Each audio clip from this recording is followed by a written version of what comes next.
नमस्कार।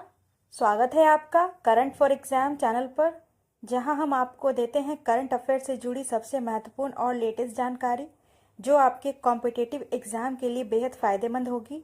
आज हम बात करने वाले हैं फरवरी लास्ट वीक के करंट अफेयर्स के बारे में। तो चलिए शुरू करते हैं। प्रधानमंत्री के नए प्रधान सचिव 2 कौन बने हैं? जवाब है इसका शक्तिकांत दास। भारतीय रिजर्व बैंक के पूर्व गवर्नर शक्तिकांत दास को प्रधानमंत्री नरेंद्र मोदी का प्रधान सचिव 2 नियुक्त किया गया है। गवर्नर के तौर पर 6 साल के कार्यकाल को पूरा कर वह 10 दिसंबर 2024 को ही सेवानिवृत्त हुए थे। 22 फरवरी को केंद्रीय कैबिनेट की नियुक्ति समिति ने इस पद के लिए उनकी नियुक्ति को मंजूरी दी है।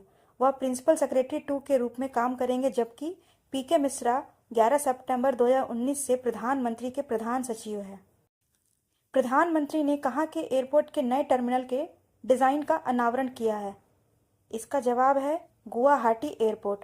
प्रधानमंत्री नरेंद्र मोदी ने 24 फरवरी को एडवांटेज आसाम 2.0 शिखर सम्मेलन के दौरान गुवाहाटी में लोकप्रिय गोपीनाथ बोरदोलोई अंतर्राष्ट्रीय हवाई अड्डे के नए एकीकृत टर्मिनल भवन के डिज़ाइन का अनावरण किया। अडानी एयरपोर्ट होल्डिंग्स लिमिटेड द्वारा प्रबंधित यह एयरपोर्ट असम के पहले मुख्यमंत्री गोपीनाथ बोरदोलोई के नाम पर रखा गया है। पूर्वोत्तर राज्यों के लिए एक महत्वपूर्ण प्रवेश द्वार है। इस क्षेत्र को प्रमुख घरेलू और अंतर्राष्ट्रीय गंतव्य से जोड़ता है। आगे चलते हैं। सेबी का नया अध्यक्ष किसे नियुक्त किया गया है? जवाब है इसका तुहिन कांता पांडे।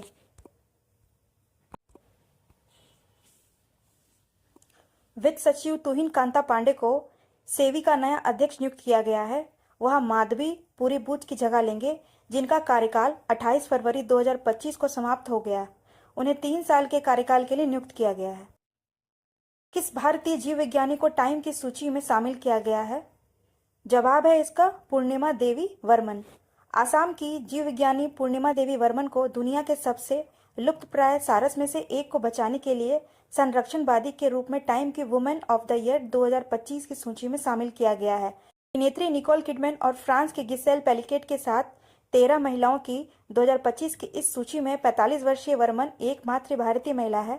वर्मन के काम की बदौलत वर्ष 2023 में धेनुक को अंतर्राष्ट्रीय प्रकृति संरक्षण संघ के वर्गीकरण के तहत लुप्तप्राय स्थिति से हटाकर निकट संकटग्रस्त श्रेणी में लाया गया है। आगे बढ़ते हैं। कौन है भारत के मुख्य आर्थिक सलाहकार जिनका कार्यकाल बढ़ा दिया गया है? जवाब की तरफ बढ़ते हैं। डॉक्टर वी अनंत नागेश्वरन। मुख्य आर्थिक सलाहकार डॉक्टर वी अनंत नागेश्वरन का कार्यकाल 2 साल बढ़ाकर मार्च 2027 तक कर दिया गया है। वित्त मंत्रालय ने इस संबंध में एक कार्यालय आदेश जारी किया है। डॉक्टर वी अनंता नागेश्वरन ने जनवरी 2022 में मुख्य आर्थिक सलाहकार का पदभार संभाला था। कौन बने हैं एफबीआई के नए निर्देशक? जवाब की तरफ बढ़ते हैं। काश पटेल।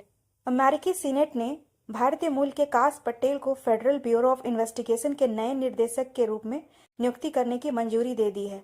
पटेल को अमेरिकी राष्ट्रपति डोनाल्ड ट्रंप ने देश के शीर्ष कानून प्रवर्तन एजेंसी का नेतृत्व करने के लिए चुना है। 44 वर्षीय पटेल की नियुक्ति पर सीनेट में मतदान हुए, जिसमें उनके पक्ष में 51 मत जबकि विरोध में 49 मत पड़े थे। रिपब्लिकन पार्टी की सुशान कॉलिंस और लिसा मर्कोवस्की ने भी 47 डेमोक्रेट के साथ पटेल की नियुक्ति के खिलाफ वोट किया है। अगले सवाल की तरफ बढ़ते हैं। इंडिया इन बहरीन फेस्टिवल के दूसरे संस्करण का आयोजन कहाँ हुआ है? जवाब है इसका सनाविस के दाना मॉल में इंडिया इन बहरीन फेस्टिवल के दूसरे संस्करण का आयोजन किया गया। इस उत्सव में कला और व्यंजकों के माध्यम से भारत की सांस्कृतिक विविधता को प्रदर्शित किया गया। लुलु हाइपरमार्केट बहरीन और दाना मॉल के सहयोग से भारतीय दूतावास द्वारा यह कार्यक्रम 21 फरवरी को आयोजित हुआ। बहरीन में भारतीय राजदूत विनोद के जेकब ने इस उत्सव का उद्घाटन किया है।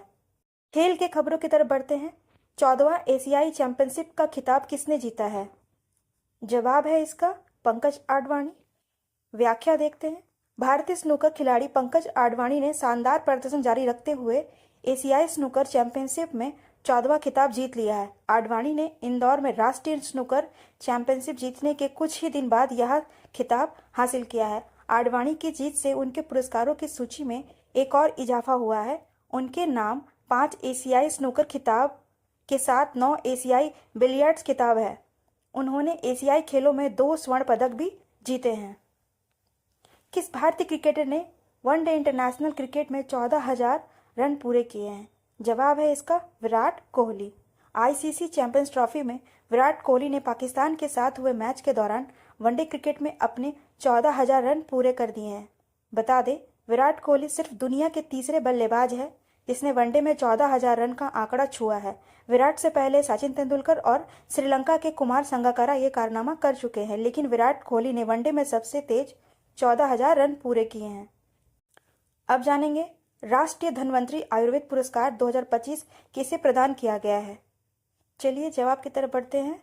इस वर्ष के पुरस्कार के प्राप्तकर्ता है वैद्य ताराचंद शर्मा, वैद्य मायाराम उनियाल और वैद्य समीर गोविंद जमदग्नी। 20 फरवरी 2025 को आयुष मंत्रालय ने पारंपरिक भारतीय चिकित्सा में उनके असाधारण योगदान के लिए 3 प्रतिष्ठित आयुर्वेद चिकित्सकों को राष्ट्रीय धन्वंतरी आयुर्वेद पुरस्कार से सम्मानित किया है। प्राप्तकर्ता वैद्य ताराचंद शर्मा, वैद्य मायाराम उनियाल और वैद्य समीर गोविंद जगदम्नी हैं, जिन्हें आयुर्वेद में उनके अग्रणी कार्य के लिए दिया गया है। प्रत्येक पुरस्कार विजेता को एक प्रशस्ति पत्र, भगवान धन्वंतरी की प्रतिमा वाली एक ट्रॉफी तथा 5 लाख रुपए का नगद पुरस्कार दिया गया। केंद्रीय आयुष राज्य मंत्री ने वैश्विक स्वास्थ्य सेवा और समग्र उपचार में आयुर्वेद की भूमिका पर प्रकाश डाला। प्रसिद्ध नाड़ी वैद्य और लेखक वैद्य ताराचंद शर्मा ने आयुर्वेद साहित्य और शिक्षा में महत्वपूर्ण योगदान दिया है।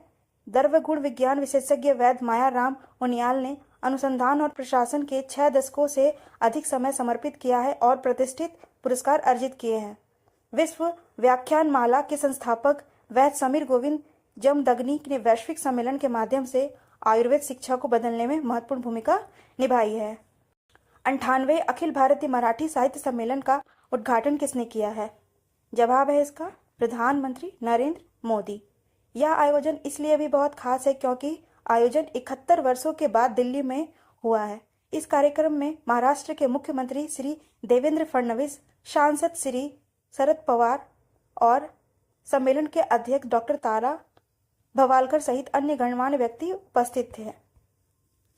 कौन सा राज्य लगातार तीसरे वर्ष पक्षी गणना में भारत में शीर्ष में रहा है? जवाब है इसका पश्चिम बंगाल। साल 2025 में हुए ग्रेट बैकयार्ड बर्ड काउंट में पश्चिम बंगाल ने 543 पक्षी प्रजातियों की गणना की। इस साल भारत में कुल 1068 पक्षी प्रजातियों का दस्तावेजीकरण हुआ है। सुनील भारती मित्तल को यूके में कौन सा सम्मान मिला? चलिए जवाब की तरफ बढ़ते हैं। मानद नाइटहुड पदक। भारतीय इंटरप्राइजेस के संस्थापक और अध्यक्ष सुनील भारती मित्तल को 22 फरवरी को ब्रिटेन भारत व्यापार संबंधों में उनके योगदान के लिए knight commander of the most excellent order of the British Empire सम्मानित किया गया है। 21-22 फरवरी 2025 को पश्चिम बंगाल तट पर भारतीय तटरक्षक बल ने कौन सा अभ्यास किया है? जवाब है इसका सागर कवच। व्याख्या देखते हैं। पश्चिम बंगाल के 158 किलोमीटर तटीय क्षेत्र में सागर कवच अभ्यास किया गया। अभ्यास में शामिल होने वाली एजेंसियां हैं भारतीय नौसेना, बीएसएफ, सीआईएसएफ, स्थानीय पुलिस, समुद्री पुलिस, सीमा शुल्क, केंद्रीय औद्योगिक सुरक्षा बल। इस अभ्यास में अपहरण, तस्करी और आईईडी हमलों जैसे खतरों से निपटने के लिए सुरक्षा प्रक्रियाओं का प्रशिक्षण किया जाता है। साल 2024 में यह अभ्यास 16-17 अक्टूबर को गुजरात और दमन दीव में आयोजित किया गया था। 24 फरवरी 2025 को पीएम मोदी ने ग्लोबल इन्वेस्टर समिट 2025 का उद्घाटन कहाँ किया है? जवाब है इसका भोपाल। व्याख्या देखते हैं। मध्य प्रदेश ने ग्लोबल इन्वेस्टर समिट 2025 में एक अभूतपूर्व उपलब्धि हासिल करते हुए 30.77 लाख करोड़ के रिकॉर्ड तोड़ समझौता ज्ञापन प्राप्त किया है। मुख्यमंत्री डॉक्टर मोहन यादव के नेतृत्व में GIS 2025 ने 25,000 से अधिक पंजीकरण और 60 देशों से आए 100 से अधिक विदेशी प्रतिनिधियों को आकर्षित किया है। कनाडा, इटली, जापान और यूके जैसे देशों की भागीदारी ने मध्य प्रदेश को वैश्विक व्यापार अवसरों के केंद्र के रूप में उभारने की ओर अग्रसर किया है। इस समिट में अडानी ग्रुप के श्री गौतम अडानी, गराज इंडस्ट्री के श्री पवन गोयनका और भारत फोर्ज के श्री बाबा कल्याणी जैसे दिग्गज उद्योगपतियों ने भाग लिया है। इस उद्योग जगत के नेताओं ने मध्य प्रदेश को औद्योगिक वृद्धि और नवाचार की क्षमता को पहचाना, जिससे राज्य में एक महत्वपूर्ण निवेश गंतव्य के रूप में उभरा है। राष्ट्रीय विज्ञान दिवस हर वर्ष कब मनाया जाता है? जवाब है इसका 28 फरवरी। व्याख्या देखते हैं। भारतीय भौतिक विज्ञानी सीवी रमन द्वारा रमन प्रभाव की खोज के उपलक्ष्य में हर साल 28 फरवरी को राष्ट्रीय विज्ञान दिवस मनाया जाता है। इस वर्ष का विषय है विकसित भारत के लिए विज्ञान और नवाचार में वैश्विक नेतृत्व के लिए भारतीय युवाओं को सशक्त बनाना। सीवी रमन ने 1930 में भौतिकी में नोबेल पुरस्कार जीता है। वे विज्ञान में नोबेल पुरस्कार पाने वाले पहले एशियाई बने हैं। हाल ही में वन नेशन वन पोर्ट पहल का उद्घाटन किसने किया है? जवाब है इसका सर्बानंद सोनोवाल। व्याख्या देखते हैं। केंद्रीय मंत्री सर्बानंद सोनोवाल ने हाल ही में वन नेशन वन पोर्ट पहल की शुरुआत की है। इस पहल का उद्देश्य भारत के प्रमुख बंदरगाहों पर परिचालन को मानकीकृत और सुव्यवस्थित करना है, समुद्री क्षेत्र में दक्षता में सुधार और व्यापार करने में आसानी लाना है। यह पहल बंदरगाह के बुनियादी ढांचे को आधुनिक बनाने और वैश्विक व्यापार क्षमताओं को बढ़ाने के लिए भारत के व्यापक प्रयासों का हिस्सा है।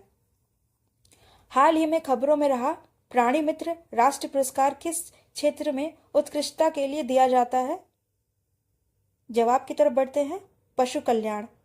व्याख्या अनंत अंबानी की कंपनी वनतारा को पशु कल्याण में उत्कृष्ट योगदान के लिए कॉर्पोरेट श्रेणी में प्रतिष्ठित प्राण मित्र राष्ट्रीय पुरस्कार सम्मानित किया गया है। यह पुरस्कार पशु कल्याण के क्षेत्र में भारत का सर्वोच्च सम्मान है और पशु कल्याण की बेहतरी की दिशा में काम करने वाली कॉर्पोरेट संस्थाओं, संगठनों और व्यक्तियों को उत्कृष्टता को मान्यता देता है। हाल ही में खबरों में रहा इडुक्की वन्यजीव अभ्यारण्य किस राज्य में स्थित है? जवाब है इसका केरल। हाल ही में इडुक्की वन्यजीव अभ्यारण्य में 3 दिवसीय ऑफ सीजन सर्वेक्षण किया गया, जहां पक्षियों की 14 प्रजातियां, 15 तितलियां और 8 ओडोनेट्स देखे गए हैं। 1976 में स्थापित यह अभ्यारण्य केरल के इडुक्की जिलों में स्थित है, जो थोडुपुझा और उडुम्बुन-चोला तालुका को कवर करता है। बात करेंगे सोलिगा जनजाति के बारे में। सोलिगा जनजाति के संबंध में निम्नलिखित कथनों पर विचार करें। सोलिगा कर्नाटक की एक स्वदेशी जनजाति है। वे बिलिगिरी रंगनाथ मंदिर टाइगर रिजर्व के मुख्य क्षेत्र में रहते हैं। सोलिगा जनजाति सिल्वर कॉक्सकोम नामक खरपतवार को पौष्टिक पत्तेदार सब्जी के रूप में खाती है। उपयुक्त में से कितने कथन सत्य है? केवल 1, केवल 2, सभी 3, कोई नहीं। जवाब है इसका सभी 3। सोलिगा जनजाति की व्याख्या देखते हैं। सोलिगा कर्नाटक की एक स्वदेशी जनजाति है। सोलिगा भारत में बिलिगिरी रंगनाथ मंदिर टाइगर रिजर्व के मुख्य क्षेत्र में रहने वाला पहला आदिवासी समुदाय है जिसे अपने वन अधिकारों को मान्यता मिली है। परंपरागत रूप से वे अपनी आजीविका के लिए जंगलों पर निर्भर रहे हैं। सोलिगा को बांस की संतान भी कहा जाता है। सिल्वर कॉक्सकोम एक पौष्टिक पत्तेदार हरी सब्जी है जो पर्वतीय भूमि और सूखे जैसी परिस्थितियों में भी अच्छी तरह से उगती है। इसका वैज्ञानिक नाम सेलोसिया अर्जेंटिया है। यह एक अल्पकालिक 50 से 60 सेमी लंबा पौधा है जिसके तने के चारों ओर सरल सर्पिलाकार पत्तियां होती है और तथा गुलाबी या रेशमी सफेद फूल होते हैं। पारिस्थितिकी के अपने पारंपरिक ज्ञान के लिए जाने जाने वाले सोलिगा लोगों के लिए सिल्वर कॉक्सकोम एक पौष्टिक पत्तेदार हरी सब्जियां हैं। 23 फरवरी 2025 को प्रधानमंत्री नरेंद्र मोदी ने मन की बात के 119वें एपिसोड में उनके प्रयासों को स्वीकार किया, जिसमें बताया गया कि कैसे सोलिगा और बाघ न्यूनतम मानव संघर्ष के साथ सह अस्तित्व में रहते हैं। तो दोस्तों, ये थी जानकारी करंट अफेयर की। अगर आपको ये वीडियो पसंद आई हो और आपको इससे कुछ नया सीखने को मिला हो तो लाइक, शेयर और सब्सक्राइब ज़रूर करें करंट फॉर एग्जाम चैनल को। अगर आपके मन में कोई सवाल सुझाव हो तो कमेंट करें या हमें ज़रूर बताएं। मिलते हैं अगले वीडियो में एक और महत्वपूर्ण टॉपिक के साथ। धन्यवाद।